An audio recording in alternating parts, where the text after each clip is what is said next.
One of the most dangerous lies artists believe is that exposure will save their music career. Artists say it all the time. Man, if I could just get more exposure, everything would change. If the right person heard the song, if the right platform shared the record, if enough people just heard the music. Let's get it.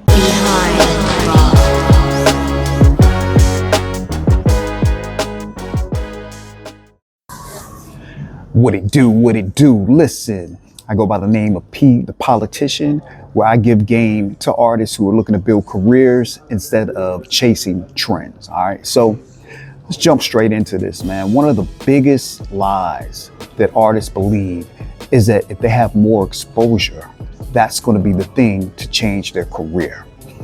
Let me tell you how rich I would be if I had just even like a nickel for every time I heard, man, if I could just get more exposure, everything would take off. But, you know, being around studios and artists for over 20 some odd years, I could tell you something that most artists don't realize.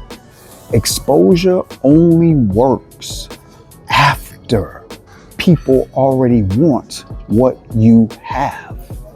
If the music isn't connecting yet, exposure is not going to fix that problem. It just exposes the problem to more people. You feel me? Let me tell y'all something, man. I've watched artists spend years chasing exposure, trying to get reposted, trying to, get that blog coverage, trying to get somebody bigger to shout them out. But when the attention finally comes, nothing happens. Because you got to realize exposure is just a spotlight. If the record, the brand, the audience connections aren't there yet, that spotlight, it's not going to build your career. It just shows everybody that the foundation isn't built yet.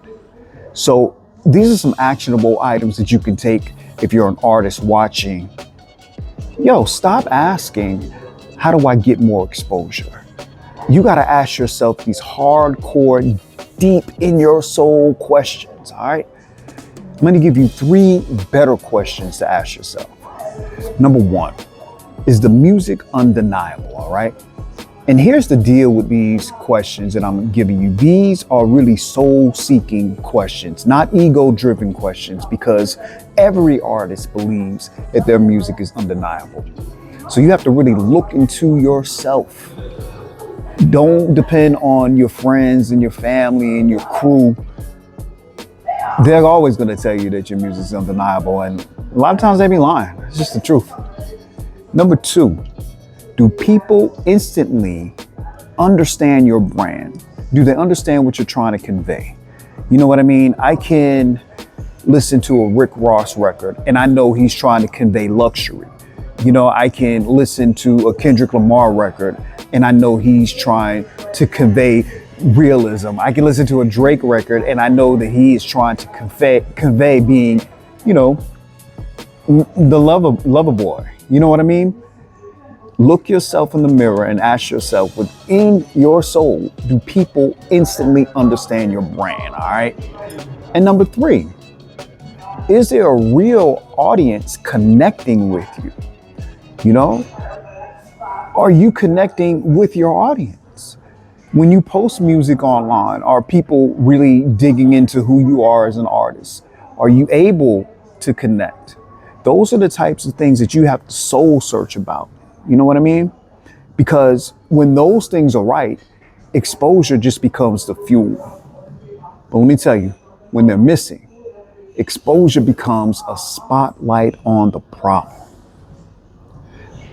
Listen, at the end of the day, once again, I go by the name of P, the politician, where I give game to artists who wanted to build careers and not chase trends.